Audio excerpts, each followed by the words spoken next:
আচ্ছা মা, গরিব হওয়াটাই কি আমাদের অপরাধ? 5 বছরের ছোট্ট ছেলেটার মুখে এই কথা শুনে চোখ থেকে জল আসে বিনোদিনীর। একসময় কত ভালোই না অবস্থা ছিল তাদের। হঠাৎ করে বিনোদিনীর স্বামীর ইহলোক ত্যাগ করার দরুন এখন তাদের নুন আনতে পান্তা ফুরোয়ের মতন অবস্থা।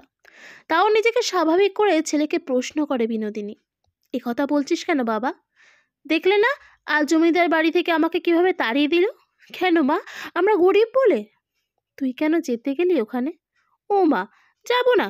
কত বড় অনুষ্ঠান হচ্ছে বলো তো, গায়ের সব লোককে নেমন্তন্ন করেছে। জানো মা, পিন্টু, হারু, পুটি সবাই গিয়েছিল। আমাদের যে ওখানে যেতে নেই বাবা।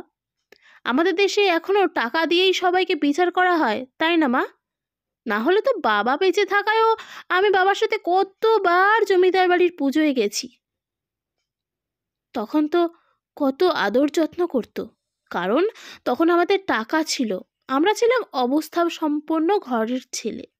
আর আজ যখন আমাদের কিছু নেই, তখন আজ জমিদার বাড়ি থেকে বের করে দিল। টাকাটাই সব এখন, তাই না মা বলো? এতটুকু ছেলের মুখে এই অকপট স্বীকারোক্তি শুনে চোখ থেকে জল আসে বিনোদিনীর। এইটুকু ছেলেও বুঝে গেছে টাকা ছাড়া এই দুনিয়ায় চলে না।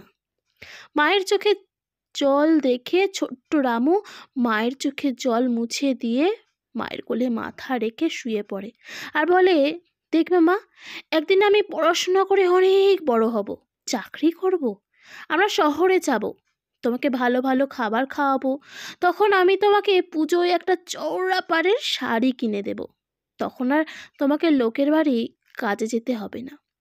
এসব ভাবতে ভাবতেই ছোট্ট রামু মায়ের কোলেই ঘুমিয়ে পড়ে। চোখে তার অনেক স্বপ্ন। এভাবেই রোজ কত রামু স্বপ্ন দেখে, একটু ভালো থাকার আশায় বুক বাঁধে।